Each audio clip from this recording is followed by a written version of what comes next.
Finally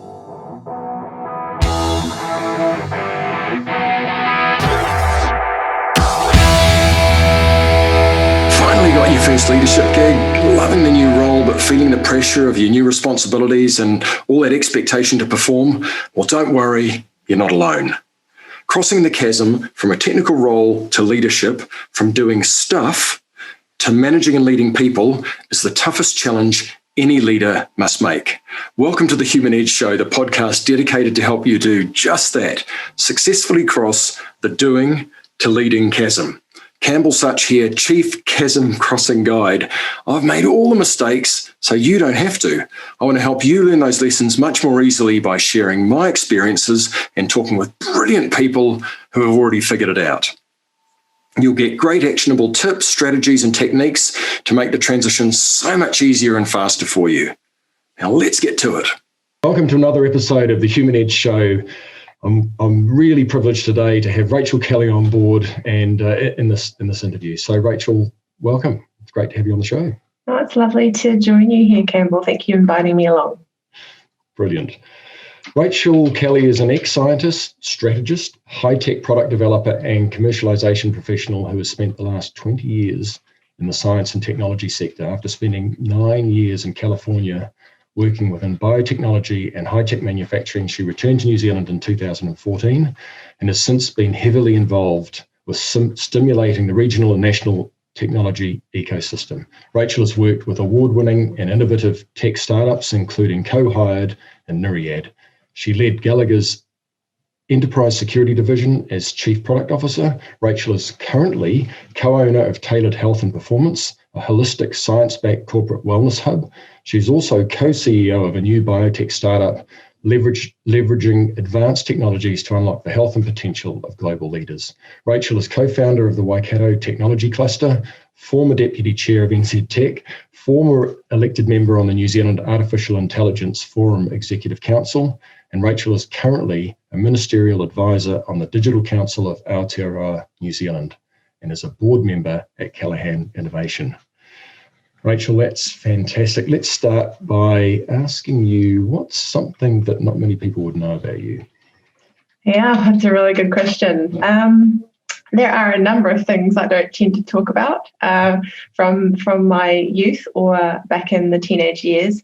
But one thing that often people don't realise is with my master's thesis, I helped to develop a test that the New Zealand Police had used at the time, and I'm not too sure if they're using it still, to detect sedatives in hair samples to support the criminal cases against drug-facilitated sexual assault perpetrators and to support the victims in their journey for validating the fact that they might have been drugged when a sexual assault took place.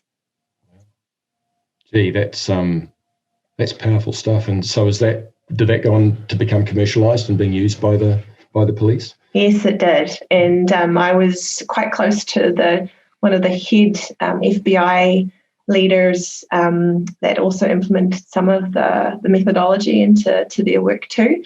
So it's just been a delight to know that some of the technology that I created from as young as I think I was 19 was created to actually put criminals away and to support victims of crimes. So that's one thing not many people know about me. Well, that's amazing, and it must be incredible to know, as you said at the end there, that the work that you've been involved in has really helped put some bad guys in jail, and probably just as importantly, help others that have been victims prove that they were victims, or even recognise they are victims, because I guess some of the drugs that people use are pretty awful. Yeah, there's some pretty horrible stories. I think that's a whole podcast in itself.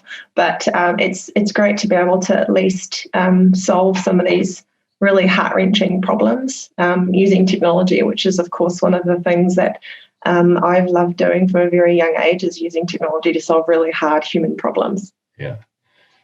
Looking back on your, you said from a young age. So do you go back even beyond that point in your life, and with an association with technology for solving problems? Yes. So even as I think I was 6, As a 6-year-old, during school holidays, I would time the length of children advertisements and categorize the type of ads that were played between children's shows and semi-adult shows, and try to figure out if there was manipulation of what to buy based on age and gender. Wow. And did anything come out of that? Probably a very horrified mother who decided that I should probably be put into sports. Well, it is amazing, isn't it, how powerful the influence of children is on parents' spending and buying decisions. Yeah, I don't know what to do with my child's ability to do studies and reports and graphs at 6, but I'll send you to gymnastics. That's what I think I'll do. Yeah, that's right. My bank balance is going down. I think it would have probably been far smarter to just send me to chess school or something else, but it was more expensive, I think, becoming a New Zealand gymnast later on. So that is what it is. You're a New Zealand gymnast? Oh, yes. Sorry, that's another thing many people don't know about me. So, I represented New Zealand twice. So in Australia in 95 and in Hong Kong in 96, and won the silver medal on uneven bar in 96 as a New Zealand gymnast. Oh, well, congratulations. That's awesome. Thank you. Well, we've now got 2 things that not many people know about you. Rachel, just to cast your mind back, or if you could just cast your mind back to perhaps a little earlier in your career when you took your first steps into leadership, can you just talk a little bit about, what was going on at the time, what led you into that, and perhaps some of the things that the people who are listening to this might be able to take out in terms of how they might avoid stubbing their toe, and some of the things that might help them make a faster start on that leadership path? That's a good question. So my recollection of my first leadership role was really when I transitioned from a senior account manager or technical account manager to an international sales manager role in Los Angeles. So I had been in technical sales for around 6 years, and had progressed up the ranks, was working with some of the North America's largest science companies such as Merck, Schering-Plough before Merck acquired Schering-Plough, Hoffman La Roche, Stanford University, St. Jude Children's Medical Hospital, a whole bunch of really large organisations that I was technical sales representative for in the life science, separation science area. And I kept overachieving goals. It was quite a lucrative role. I was earning quite a lot of money because of my ability to solve problems to the scientists that I work with, because I also was a scientist in the lab a few years prior. So I knew what they generally wanted and what their challenges were. So it was quite a beautiful consultation process to get them to solve their problems using the products that we sold. So I was really hungry for more and felt like I had so much more to give. And I remember being so incredibly frustrated because while I could do my job and I do my job well, I was really bored. And again, I just felt like I had a lot more potential. And it was a beautiful experience to be exposed to some really outstanding professionals that were my peers during the time. And even though they'd been there for a lot longer, I got frustrated that, again, I felt like I could do more.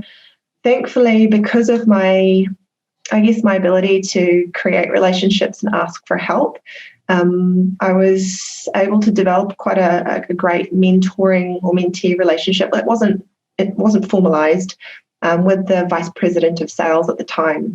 And because I was so willing and eager to be better at my job and to grow, he finally gave up and said, "Rachel, I don't know what to do with you. You obviously are outstanding at your role and would love to keep you there because you keep making us a lot of money. But at the same time, I know that you're not happy being where you are. So let's see if we can get you to do what you're doing to a whole network of distributors across 100 countries." And as a 28-year-old, I think, getting the opportunity to work, across Southeast Asia, Central Asia, Middle East, and Africa, and being one of the first females ever in that role, I was just really honoured and grateful for that opportunity. And stepping into that role was really lonely, mainly because, again, I was the only female out of 6, relatively older men who'd been in that role for probably around 7 years, and taking on a region right around the global financial crisis, and an area that probably wasn't the greatest for a female, for example, Middle East, and certainly not during the civil war that was going on in Egypt, to be able to take on. So suffice it to say, I was given a challenge, but it was probably one of my favorite jobs that I've ever had in my career prior to the last year, where I got to work with so many different cultures, so many different business owners across, a large number of distributors, and then interacted with some regions that I never thought that I would ever be engaging with at real level of friendship or camaraderie that I was surprised to experience as a female, a young female at the time. And, as my daughter runs across. So for me, that it was a polishing step in my character, but it was very lonely. I was told by the president, who was my second report up, that what he said? He said, the air is very thin up here, which, meaning that the altitude's so high that it's sometimes quite hard to breathe. But lots of great lessons, and I just continued to ask for help and actually be really open and honest with my struggles. And I found that when I did that, people tended to just actually slot in and be available for my questions, and was able to grow into the only region that grew 5% when all the other regions declined during that period. So it ended up being a win-win, but it was a very tough period. Yeah, that sounds tough. What do you put that growth? 5% is just amazing given the environment. What do you put that down to? Is that I'm probably going to answer my question slightly, but would you put that down a lot to the relationships that you were able to build? Was that a big part of it, do you think? Was there anything else that was key to that growth? Yeah, I think putting the humans at the center of the work that I did, that's when I really started to lean into human-centric design and paying real attention to building a team and building the people within a team, even if it's not as a part of my direct report, but as an indirect report of influence. And so one thing I leaned very deeply into, which the others were not doing, is to invest in the teams. So while the other 5 or 6 people were doing the old whip mentality, the carrot and the whip, or carrot and the stick. So they would threaten to take off rebates or to reduce discounts or to have, removal of their exclusivity, for example. Whereas I felt like this is the worst time in the world to be threatening people with insecurity. Just need to look at Maslow's hierarchy of needs. The world's already in a state of, real concern and stress around safety and security. Let's not make that worse. And so I guess it was just a real curiosity and understanding of people that I genuinely wanted to help them grow in a remarkably difficult economic time. And so I invested heavily into relationship building, into education, into ensuring that their teams, so obviously I was interfacing quite closely with the business owners, but they had their own team of up to 50 people that were selling our product into that particular country or countries. But I made sure that they got all the training that they needed to be able to have really genuine and effective communications with their clients, and that the actual sales team could confidently recommend the right type of solutions for the person's need and continue to get referral or repeat business because they did a great job. Wow. You said, did you say across 100 countries that you were dealing with? Right. That's a massive number of countries. So presumably to be able to do that, you had a team of your own that you stepped up to leading. Is that right? No, not really. Not So really? not directly. So within the organizational structure that existed at this workplace, we had a variety of divisions, which of course it was almost like a communal resource. So for example, they'd have a global sales force, global sales marketing or global marketing team, which would be under the marketing department, not under sales. And so I would have my own peers or my own people that would work devotedly on the regions to support my particular territory. So I would work across teams into the management group that were involved with the Southeast Asia or African continent kind of marketing initiatives. So again, a lot of the work that I did was across departments. And then also within, so for example, technical support. So anything that I couldn't solve, we had our entire technical department that I would concierge the conversation, keep an eye on how things progressed, and then continue to kind of, improve upon the ongoing asynchronous training that resulted from that particular technical issue. So, yeah, it was a bizarre structure, but it was definitely challenging because there were performance issues across both marketing and technical elements. So trying to fight for my client, trying to ensure that I had the support from my direct peers and ensuring that more money was put into other departments to support the initiatives was quite an interesting challenge. But at the end of the day, a lot of that relationship development and camaraderie and really getting to know people within the organization and my clients deeply to know, what their strengths were, what their weaknesses were, how they ticked. So how do I leverage some of the key things and insights I know about the person, why they are motivated to do something or not.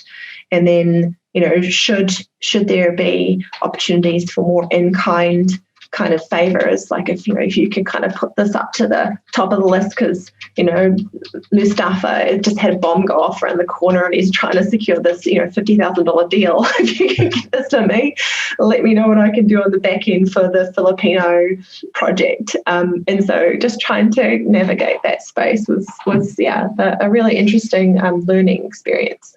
So that sounds like incredible experience and preparation and learnings gained around the importance of being able to influence outside of direct authority, and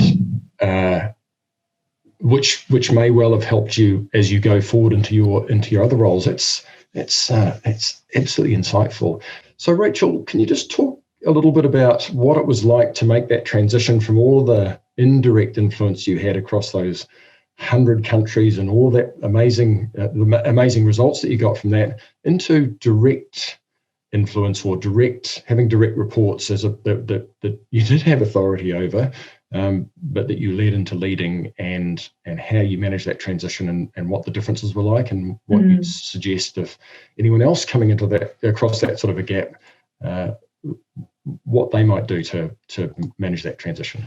Yeah, well, in retrospect, I think my ability to hone my skills as a leader for indirect influence really helped with the transition to direct leadership. And the only reason I say that is because if you have to exert your will and your authority on a team member, it means you've already lost the communication battle. Like, if you have to start throwing your weight around, something went wrong. Because if you're doing the right thing by your relationship, the right thing by leading with grace and with honor, and leading through influence and breathing life into your team members' passions and interests and engagement, and you're still not kind of getting them to do something, then something went wrong. So again, trying to call them up for disciplinary results or action is probably because something broke down. And that's what I think that we often forget, is that while we have the ability to have authority over these people, a good leader shouldn't need to lean on that. Yeah. It's interesting, isn't it? Because if you can tell someone what to do, but that doesn't necessarily mean they're going to do it with any passion or desire or do the best they can. They'll just potentially just get it done, right? And if you can, so in terms of that influence, what is there anything specific, or what was the approaches that you took that helped you to influence your direct reports and helped you to help them achieve the things that were good for them as well as good for the team and for the organization? So while there are a lot of personality profiling methodologies out there, one of my favorites is the Gallup Strengthsfinder. Now, Strengthsfinder is a bit of a misnomer because it's more about where you get your energy from, because you can have lots of strengths and you might have amazing talents, but not all of them are going to give you energy. They might deplete you.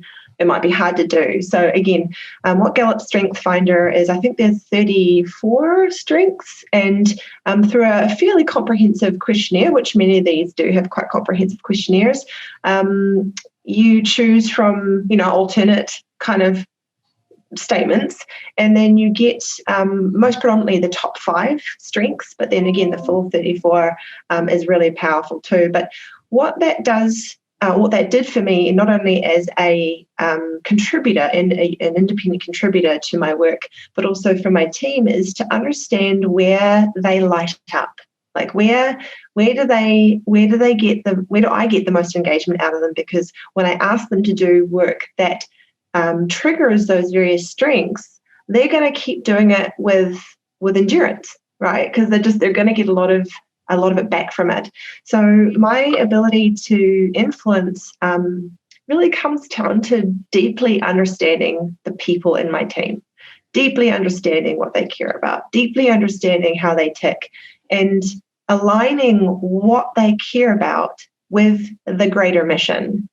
And like the pyramid or any big project, very few people know the master plan. It's very hard to see 15 moves ahead. I'm very, very humbled and grateful to be one of those people. But it's hard to bring people along the journey with you when you can see that far ahead. But the way to do it is to take off little chunks of the journey and align the tasks that are required for those chunks to the people that are going to be empowered and energized by it.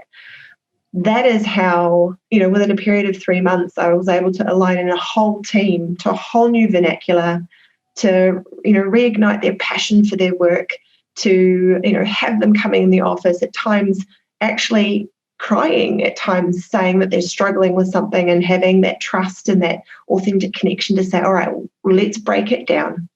And start to influence the broader organization, because my team started to share the language in their meetings, started to share their passion for their job again, which then created trickle-down effects to their peers in different departments, which then created a whole new shift into the larger organization. So that is typically how I've done it. And it's through, again, caring deeply about people, knowing how to align their interests, enabling them in a way that gives them autonomy, like using OKRs, which I feel Gallup Strengthsfinder and OKRs are a powerful duo, and then basically letting them do their job, not getting in the way, and as a leader, getting stuff out of their way so they can shine and ultimately achieve greatness, and they get the rewards from that too.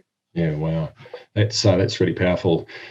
My take on it is that there's plenty of things that you may be really good at, but in terms of a strength, it's not just that you're good at it, it's that you love doing it. And if you can, and what I'm hearing, and it lines up with my thinking as well, I think, is that if you can build a role around that person's strengths, in other words, the things that they're really good at and they love doing, and take off them the things that aren't their strengths, that they might be good at, but that they don't like doing, and find someone else that can do those bits, then you can build a team around where everyone's doing what needs doing, but they're doing the things that work best for them. And that's really powerful. Yeah. And I think we often talk about strengths and weaknesses, but I'd like to think that a solid team that is truly high performing as a collective have infallible strengths. Because where one person has a gap, another person fills beautifully. And so, again, I think it's about creating these high-performing teams that are these cohesive jigsaw pieces or Tetris puzzles where, you have the right pieces in the right place and they drop in, and then they create this beautiful pillar of performance. Yeah. Wow. And so if you're a leader coming into a team, then the goal would be to try and work out what everyone's strengths are, defined as what they're good at and what they love doing, and then try and construct the roles in the team and the responsibilities in the team around all of those strengths. And if you're already in a team, then to perhaps look at it in a different way. And then perhaps also if there are gaps in the team, those are the pieces that you need to recruit in terms of the skills and capabilities. So my experience is a lot of companies don't do skill matrix assessments. And it's literally, I don't know if you've been too familiar with skills matrix within a team. Not specifically sat down and done the whole that whole matrix. No, it must be my 6-year-old graphical tabulation geeky brain, but I find it incredibly satisfying. But, essentially, on the top, you've got, I usually had them 45-degree angle. You've got all the key skills. So it's categorized into, sales, product development, whatever category within a team. And the core skill sets that are within each of the category, sort of on the top column construct. And on the rows, you put the team member. And then you sort of color code from a range of 0 to 4. And I can't exactly remember the key, but 0 is, not competent, no knowledge. Obviously they don't have any skill in that particular area.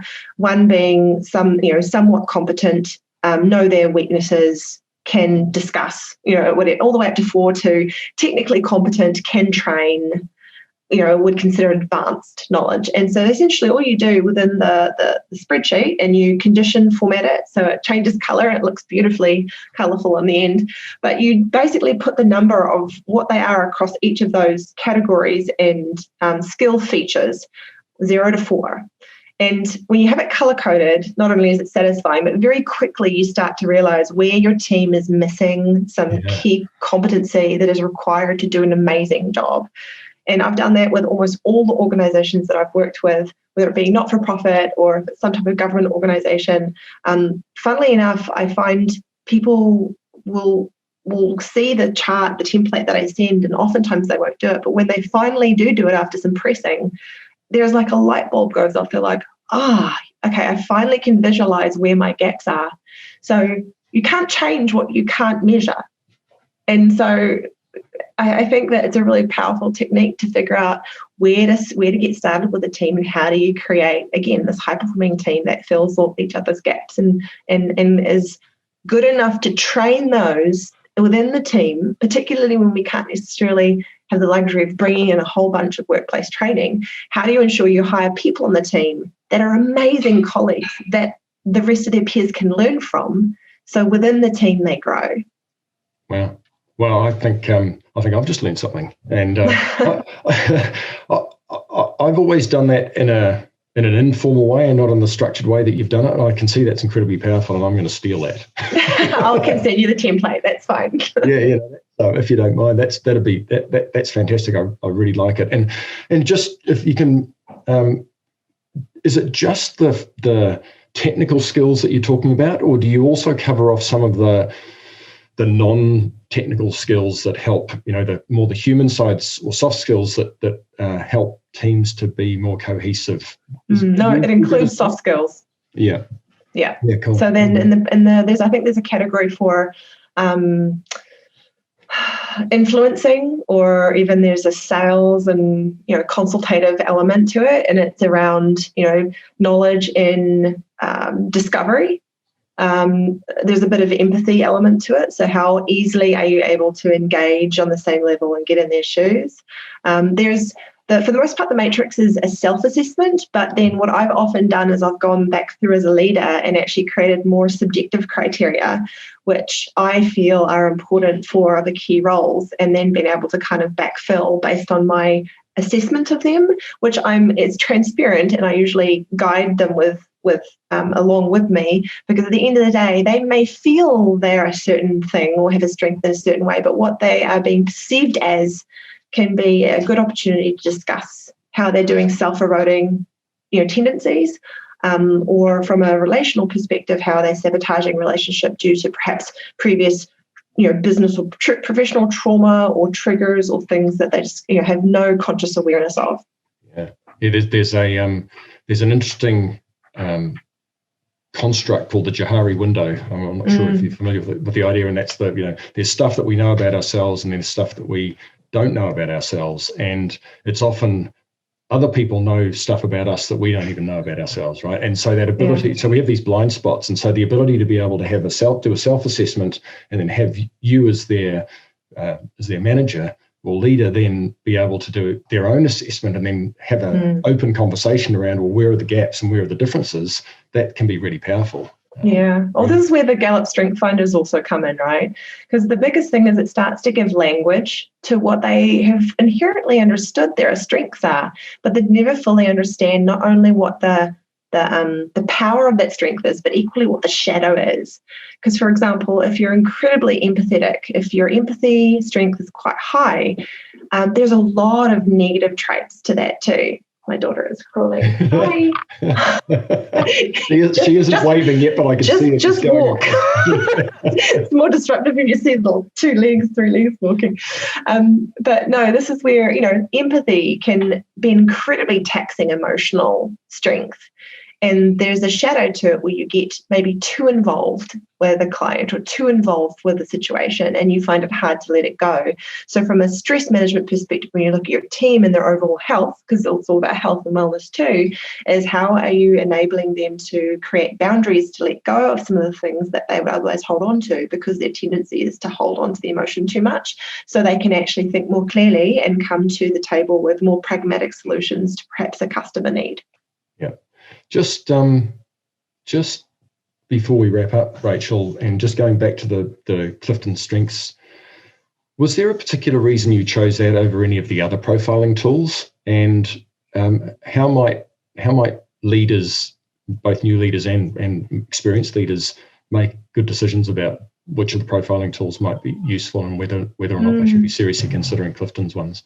Yeah, so I've done a variety of profiling tools, whether it be DISC, I can't remember, it's like a 360 one as well that I've done, as well as the more conventional Myers-Briggs, and they all have quite interesting insights.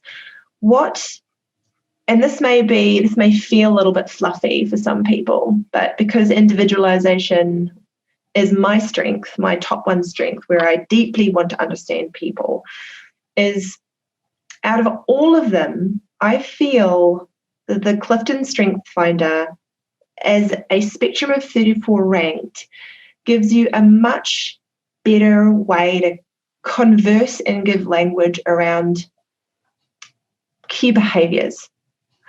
Because again, there's 2 sides to each of the strengths. There's the kind of the light, and then there's the shadow side. What I find with DISC, and then there's another one that has like collaboration aggression is one of the first ones, like there's opposing forces for 6 of the categories, is that I feel it doesn't give real empowering language to discuss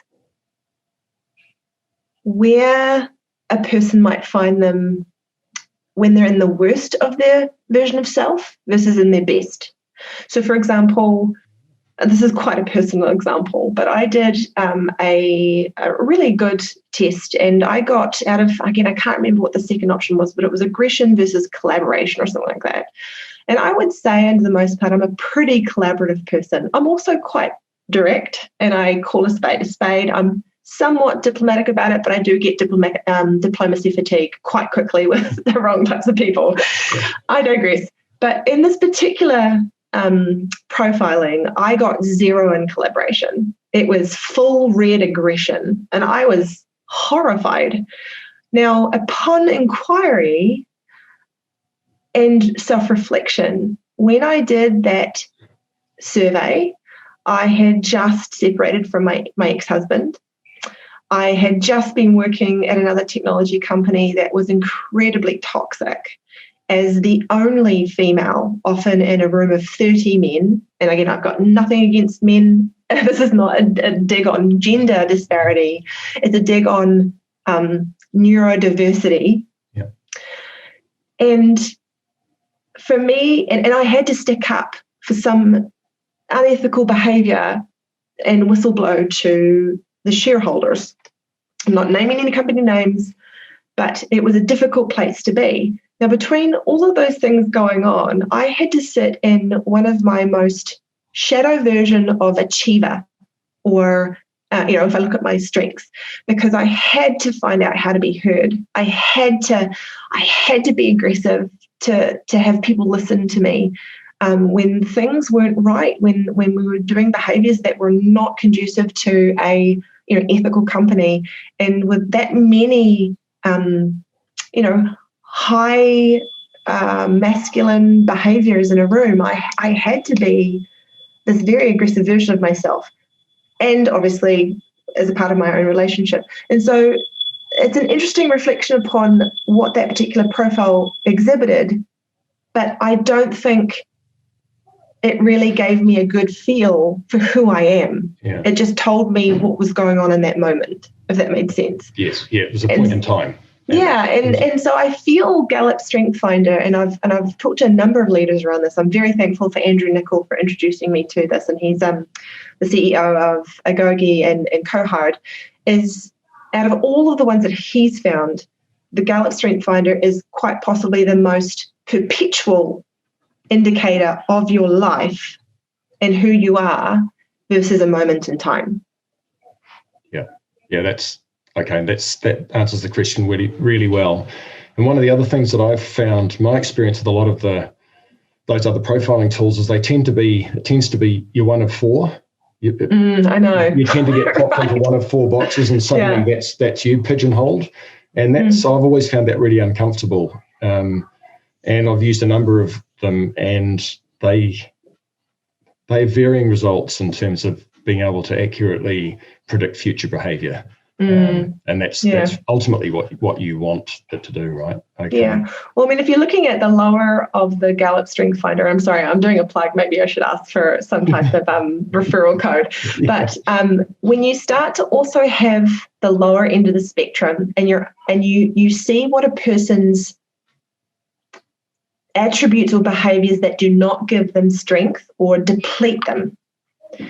If you ask your team member to do too much of that, they are going to disengage very quickly. So not only does it give you an idea of what they're good at and what they obviously get a lot of energy from, but it also gives you a key indicator as a leader to not continue barraging this employee with this type of behaviour. For example, if they don't have a high input strength, you can give them countless journal articles to read or ask them to do a whole meta-analysis. And that will take a lot longer to assimilate the data because their strength is not input. They find that incredibly depleting. And so if you ask them to do that for long periods of time, not only are you going to get them really tired and disengaged, but they're not going to be able to assimilate the data in a way that's helpful for you as a leader to make powerful decisions. They're probably going to be slower because they have to write it down. They'll have to make notes. They'll have to kind of try to take a long time to figure out the key connections between, trends. Whereas if you give it to someone who has high input or intellectualization or other kind of key strengths, they're going to read something once, they're going to pick up on the key areas, and they're going to report back to you with next actionable insights much faster, and they will be happier for it. So this is where you get those real good indicators of what you're asking for your team and what you should and shouldn't be expecting from them. Yeah, so that's the powerful jigsaw piece where you're putting the pieces with the people that are best suited to those pieces. That's pretty cool. Rachel, that's been absolutely fantastic. Thank you. Appreciate your input and insight and your openness to talk about some of your own personal experiences. Just before we wrap up, is there anything that I haven't asked you that I should, or any last comments you'd like to make? I'm curious about if you've noticed a shift in how leaders are leading since COVID.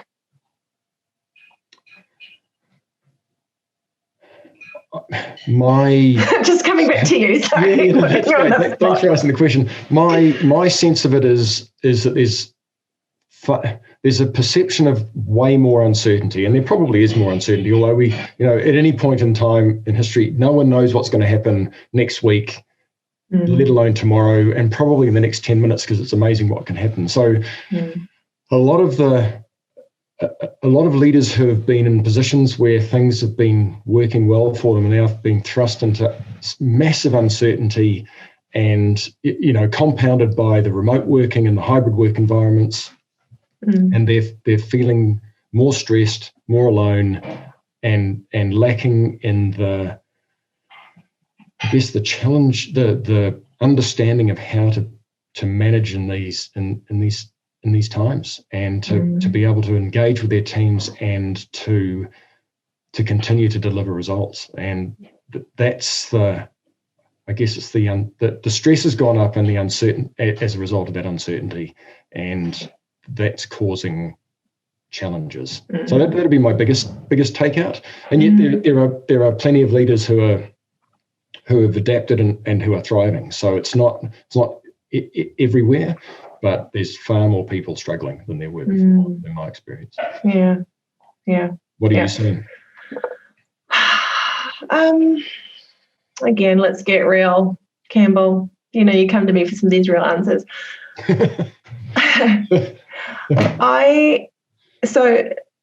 I've transitioned into kind of the health tech area, biotech area, back to my old roots. And particularly working with executives and senior leadership team members. And what we are observing is a lot of post-COVID lockdown echo, where the leaders, when I remember I started my job literally on lockdown, my last job, and the amount of stress and pressure put on the leaders to navigate in times of incredible uncertainty and be brave and stable for their team is starting to show the cracks in leaders now. And it's showing up as incredible burnout. It's showing up as mental health challenges. Many incredible charismatic leaders I know struggle with anxiety and depression and sleep issues. And I've been noticing that it's getting worse. And I'm grateful that we are coming to an age that we are talking more openly about such things, that leaders don't need to be superheroes. They don't have to look like they've got bulletproof armor.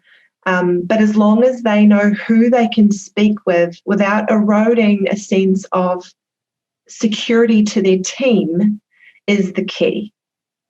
And that's why working with a lot of HR departments about genuinely offering executives and senior leadership team members commune and help so they can talk or do things to improve their health at this pivotal time, during recovery, where everybody's supposed to be like, oh, we're recovering. Well, no, our bodies have been holding on to the stress, and they're going to start telling you real soon if they haven't already. But having those corporate wellness programs specifically for the leaders is going to be critical in recovering businesses, because we've been thinking a lot about employees, but much like a mother or father is to a child, oftentimes the leader will sacrifice a lot more for the sake of their team because they genuinely care about their team members at the expense of self. And so, again, we're starting to see more of that. And so I'm delighted to be able to start actually sharing some of the work that I helped to co-develop around executive wellness performance programs to just start seeing them find a place of calm and then recover as well as unlock their potential. So, it's hard to see, but at the same time, I'm glad that we're having these conversations now. Yeah, wow. So that kind of lines up pretty closely with what I'm seeing as well. And you talked earlier about the air up there being thin. Yeah. Leaders often exist in fairly isolated environments and don't feel they can talk to people, don't want to be seen to be, not have all the answers, and actually that's really counterproductive in so many ways. And being able to have conversations with other people that understand what you might be going through or going through some other things could be really powerful. So that sounds like you're doing some amazing work and could be incredibly helpful to a whole bunch of leaders out there, either just starting on their careers or more senior, and and coming out the other side of COVID, or if we are, because we really don't know what's going to happen tomorrow, to find support and around you and to recognise that those things are incredibly challenging and around stress and anxiety and mental health. And there are safe places to unload. Like there aren't many, but there are some really safe places to unload or get help. And of course, I'm a bit of a tech geek, so if you want to get a feel for quantitative measures and seeing yourself get better, just hit me up and I'll help you out with some of the deep tech we're working on.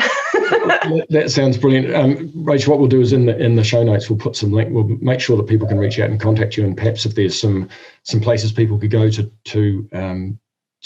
get some help or to find out about what's available, then we can put some links to that in the notes. Sounds good. That's been fantastic. Thank you very much. Really appreciate it, and great way to end with some optimism and some potential to help and recognise the challenges that we all face as leaders. So thanks, Rachel. It's been great talking to you, and we'll look forward to getting you back on the show again sometime. Likewise. Thanks, Campbell. Appreciate it. See ya. Thanks for listening. If you have a friend or a colleague who would benefit from this episode, please pass the word along. If you have a friend or a colleague who would not benefit, but you haven't been in touch with them for a while, give them a call. iTunes reviews are great to get the word out and to help me create the show that's most useful for you. And if you're frustrated or having challenges or would like some help, guidance, assistance with your first leadership role, then check out integrationcatalyst.com in the link in the podcast notes below. Or pass this on to your boss to nudge them to get you the help you really need to cross the doing to managing chasm and get you powered up on your leadership and management journey. Oh, and if you want to make sure you don't miss an episode, hit subscribe. Until next time.